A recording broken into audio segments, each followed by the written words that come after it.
Welcome, listener, to the Deep Dive. Today we're looking into a really concise, but incredibly powerful source of wisdom, the morning brightness, Ad-Duhaa. That's right. It's short, but it packs so much in. Exactly. It's a chapter from the Qur'an, and the context is fascinating thought to be revealed after a pause in revelation, directly tackling feelings of, well, being forgotten, or maybe even despair.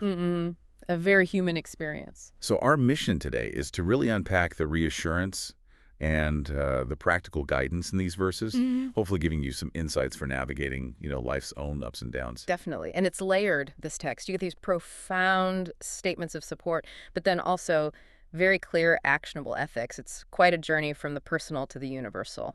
Okay, let's dive in. It starts with these really striking images by the morning brightness and by the night when it covers with darkness. It's quite poetic, isn't it? It sets a grand stage. Yep. It really does. These openings, swearing by natural phenomena like the morning, the night, they often set a deep context. They hint at, the cycles of life, light and dark periods. Challenges and renewals. Exactly. It grounds you immediately in that reality. Peaks and troughs, brightness and stillness. But then straight after that cosmic view, it gets incredibly personal. Your Lord has not forsaken you, nor has he detested you. Wow.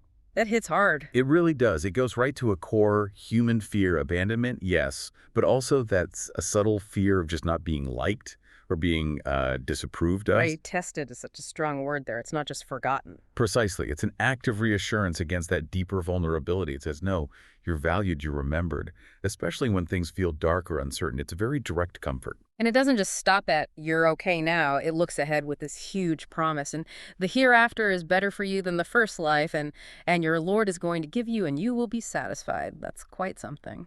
It is immense. And that word satisfied implies more than just getting stuff. It suggests a deep, profound inner contentment. Okay, so not just external rewards, but an internal state. Exactly, a state that ultimately outweighs current struggles. It encourages shifting focus from the immediate pain to this, well, much bigger, more hopeful horizon. It's a powerful counter to despair. But how does it make that huge promise feel believable, especially when someone is struggling right now? It then asks these questions, almost like gentle reminder. Ah, yes, this part is brilliant. It shifts to memory. Did he not find you an orphan and give you refuge? And he found you lost and guided you? And he found you poor and made you self-sufficient? Right. It grounds the big promise in actual lived experience. It's like saying, look back for a second. Think about times you were vulnerable, times you were lost or in need. And life came. And help came, maybe unexpectedly. It taps into that universal pattern of support showing up.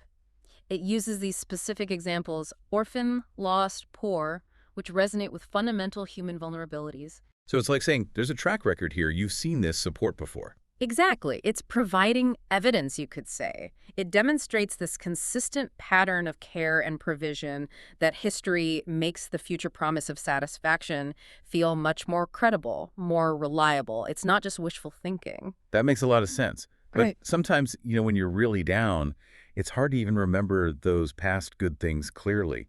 Does the text offer a way to sort of access that memory? Well, the way it's phrased as questions is key, I think. It's not just stating facts. It's inviting you to actively search your own memory. Did he not? It prompts a personal inventory. So it's an active process of recall it encourages. Yes. And that act of remembering, recalling those moments where vulnerability turned into security, that builds a foundation. It reinforces the core message.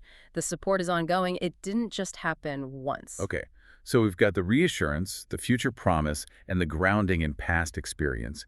Then there's a distinct shift, isn't there? Yes, a clear pivot. It moves to commands. So as for the orphan, do not oppress him. And right after. And as for the petitioner, do not repel him. From receiving to giving. And what's fascinating is the link. It's not just be nice to orphans and beggars. It's because you were helped, because you know vulnerability. So the experience creates the obligation. Precisely. The ethical command is rooted directly in your own remembered experience of receiving aid. Having felt that relief, that support, now you have a responsibility to extend it. It turns personal history into an ethical imperative. Protect those who are in the position you once were. That's incredibly powerful. It connects empathy directly to action. It really does. And then the final verse. But as for the favor of your Lord, relate it. What does that mean exactly? Just talk about it. Well, Relating it, proclaiming it, acknowledging the favor, that's definitely part of it. Verbal gratitude. But connecting it to everything before. It suggests maybe more than just words. It implies that blessings aren't just for keeping to yourself. There's a responsibility that comes with them. To acknowledge them, yes, but perhaps also to share them, to let that favor ripple outwards. So it fosters a cycle. Gratitude leads to sharing, which generates more good. Exactly. It promotes the cycle of goodness and thankfulness, benefiting not just you, but the community. It's a call to actively embody that gratitude, turning your private experience of being helped into a public good, in a way. Wow. Okay. So bringing this all together for you, the listener, this journey through the morning brightness Ad-Duhaa, it really maps out something profound. It really is. It starts with deep comfort, that reassurance against abandonment. Then it bolsters that with hope for the future, anchored by reminding us of very real past support. Grounding hope in reality. And then it pivots to say, okay, now that you've received and remembered, here's how you act. Clear directives on compassion, on not turning away those in need. And finally, that call to active gratitude. It really encapsulates this interplay between divine care and human responsibility. It shows how your own experiences of needing and receiving help become the very foundation for compassion, for generosity, for thankfulness towards others. It's like a complete arc, from feeling lost to becoming a source of light yourself. Beautifully put. It's a blueprint for navigating challenges with hope, strengthening that hope by looking back, and then channeling that into positive action and gratitude. So maybe the thought to leave you with is this. Reflecting on your own times of challenge and the help, maybe unexpected help you received. How might that reflection shape how you act today? How you express gratitude, maybe how you show up for someone else? A powerful question to ponder. Indeed. Thank you for joining us on this deep dive.